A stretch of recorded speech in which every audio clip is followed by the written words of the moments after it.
Hey there, we're Talia and Ophira Edut, identical twins and astrologers. Welcome to AstroTwins Radio, where we bring the stars down to Earth.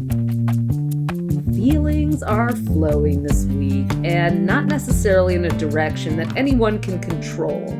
There's so much watery energy going on with a dash of drama, so get ready for your July 1st through 7th weekly horoscope. I'm Tali from the AstroTwins, riding solo, and I'm going to have to use a word that no one in astrology loves to hear, and that is retrograde. Yes, another outer planet is going retrograde on Tuesday, July 2nd, and that is Neptune, the planet of denial, sacrifice, illusion, compassion, miracles, spirituality, otherworldly, ethereal energy. Neptune is the ruling planet of Pisces, and like all the other outer planets, it basically spends 5 months of the year retrograde. There's nothing we can do about it. But what's special about this year's Neptune retrograde is that it's not the only outer planet that's backing up through Pisces all summer. Last Saturday,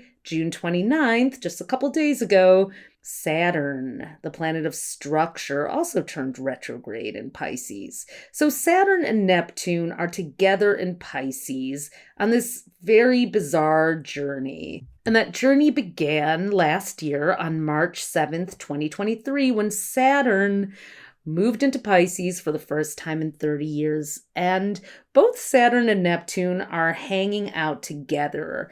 Next year, they move into Aries for a little bit, and that's going to be a totally different energy. Then they go back into Pisces, and in early 2026, both of them embark on longer tours through Aries, which is going to change everything. But we don't have to talk about that now, although you're probably wondering, WTF, Tali, why did you tell me that? What do I need to do to prepare for it? Okay, I will give you a few tips, but first let's just focus on where we are. Let's be here now, because when planets are retrograde in Pisces, we can start to spiral out into anxiety and worry, and everything feels like the sky is falling. So I want to warn you, you may go into Chicken Little mode this week and really catch yourself and reel yourself into the present. You're going to have to do that probably pretty regularly. Saturn is the ruler of chronological time, the clock, the ticking clock, whereas Neptune is more associated with Kairos time, that flow state where you get so lost in whatever you're doing that you forget to even pay attention to the hours and days slipping by. So imagine these two planets together has already been a little bit of a mind F for us all since last March.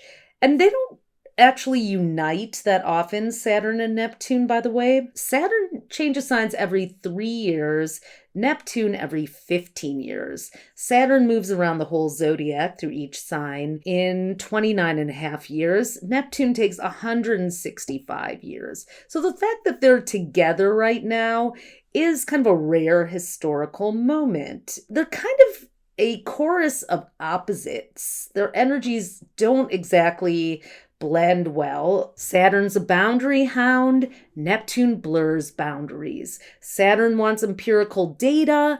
Neptune wants to get lost in imagination. What is reality anyways? Neptune wants fantasies. Saturn wants reality. Saturn also wants to know exactly how to measure everything. And Neptune is all about things that just simply can't be quantified. So with them both together in Pisces, which Neptune is at home in, and Saturn is like, what am I doing here? There's been this weird reality shift that we're dealing with. And I think it's showing up for a lot of us in the way that we kind of have to live in dual realities, even just to cope and get by and attempt to understand things that just don't make sense. Everything from AI to war right now falls into that category. So this week with Neptune turning retrograde along with Saturn, we can kind of think of that in two different ways. Because we hear the R word, the retrograde word, and we freak out. Is everything going to fall apart? Are my systems going to crumble? Am I going to get lost in an illusion like Dua Lipa? Maybe so. But another way you can think of it is that you are actually having this respite from the energies of Saturn and Neptune. They're kind of in snooze mode a little bit too. Their powers are a little bit muted. So Saturn's hard driving task mastering is not going to be felt as strong. And Neptune's deluding influence won't be leading us down those garden paths.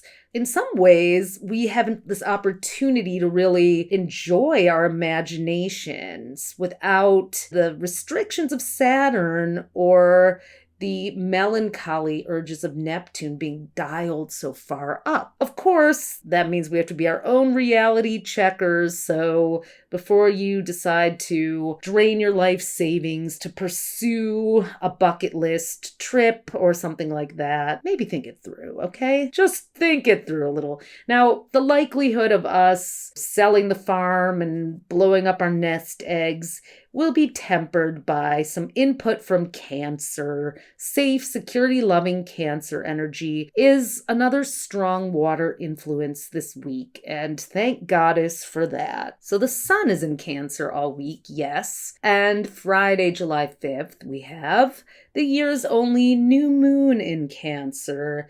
So the day before the new moon, which is July 4th, and a holiday here in the United States, should be especially interesting, both cozy and a mood. And whatever mood that is, well, that'll be an interesting one to find out. Because the day before a new moon, that waning crescent moon, is also known as a balsamic moon.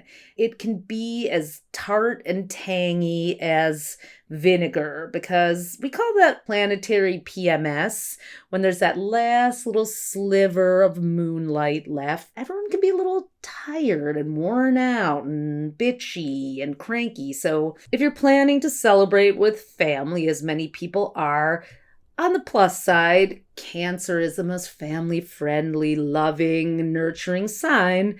But with the balsamic moon in Cancer on Thursday, our patience for playing caretaker will run very thin.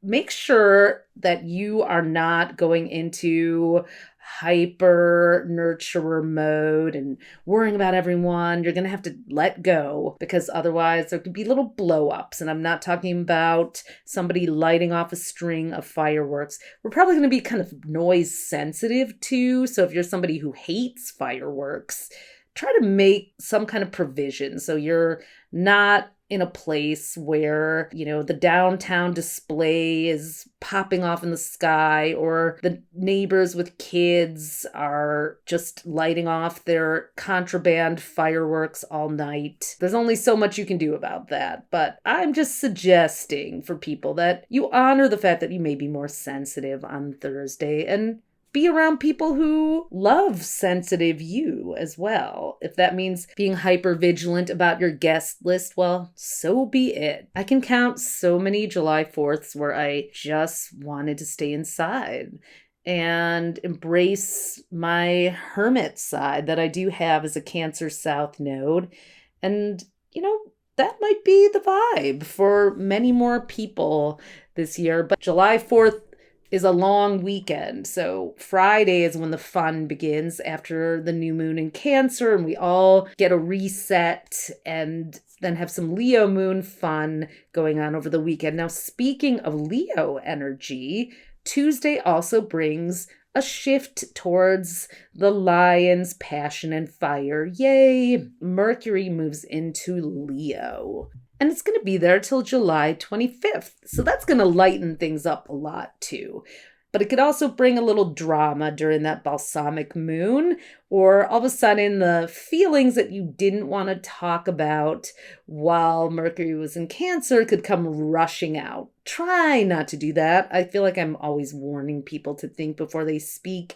Could it be because I have Sagittarius sun and have learned this lesson the hard way one too many times? It really is a creative boost for us. So get involved in some kind of an artistic project or jump in for some jam sessions, wear more colorful clothes. Next week, Venus also goes into Leo on July the 10th. So there's going to be more of that energy coming too. But if you need to have a serious conversation about love, Tuesday is a good day because we have a trine between Venus, a planet of love, which is in Cancer this week, and Saturn, which is retrograde in Pisces. So a trine is when two planets form this flowing 120-degree angle. It's very harmonious. It's an easy energy shared between them. They're both in water signs. This is a moment where you can kind of bring up feelings that you've been holding in for a while. But one thing you want to remember with Saturn is it's very solution oriented. So it's not an invitation to vomit all your feelings all over somebody. What it is an opportunity for a proactive discussion. Hey, I'm feeling like this.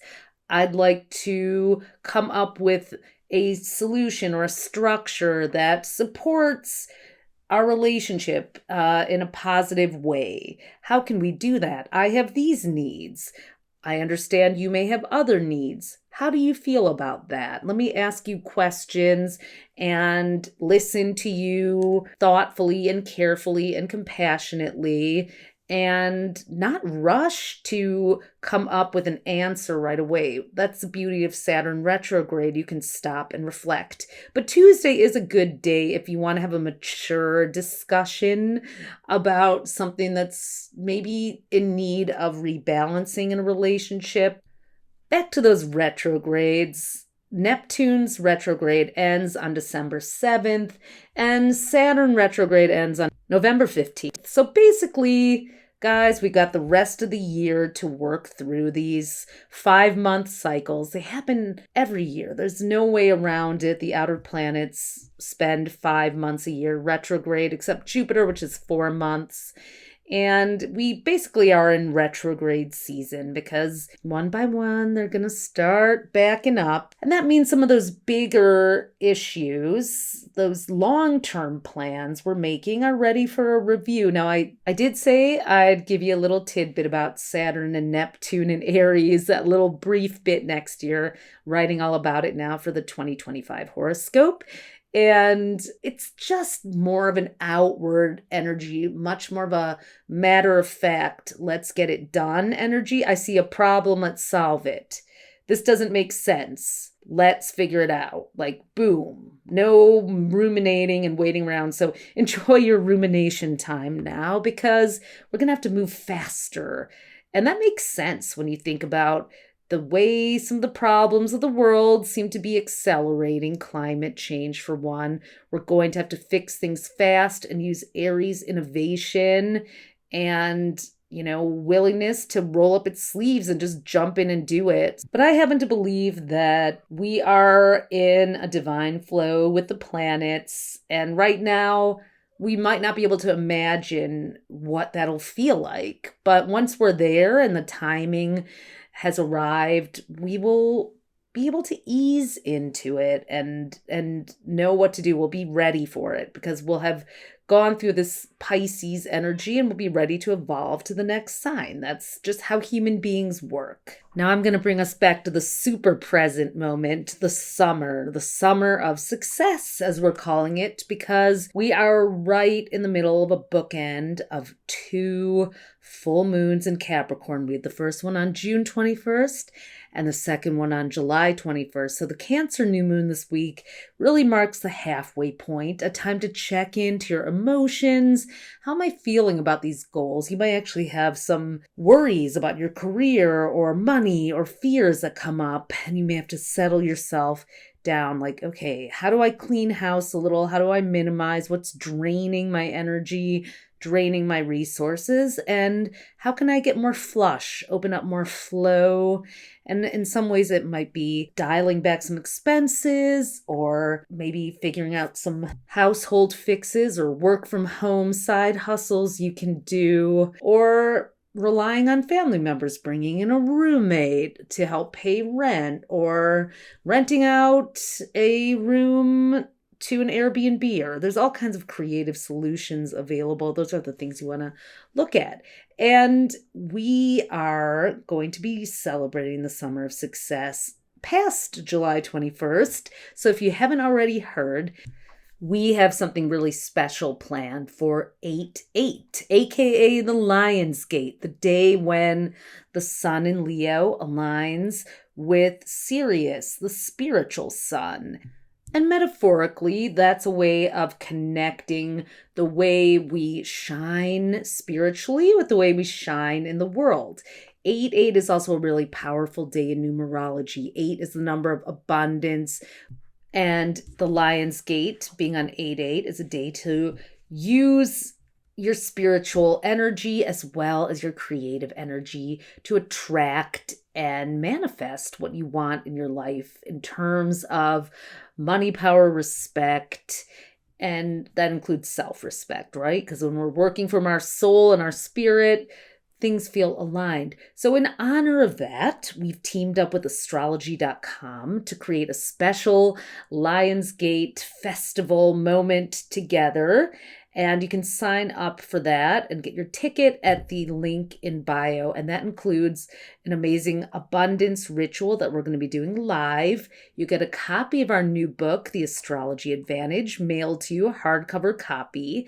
You'll get a special Lionsgate report to find out how your zodiac sign and the number 8 work together. And the big grand prize, drum roll, a chance to win a trip to San Francisco to come meet us live for a reading. And of course, we'll go out to dinner together too. So we'll be hanging out there at Cancer South Node. We can't just hang out and do a reading. We got to have a meal together. That's how it works. So one lucky winner will be flown out and put up in San Francisco for that. We have 8 runner-up packages with some amazing prizes too. So make sure you get your ticket for that at tinyurl.com/success-fest. So that's what's happening in the stars this week, friends. We'll be back next week with more forecasts.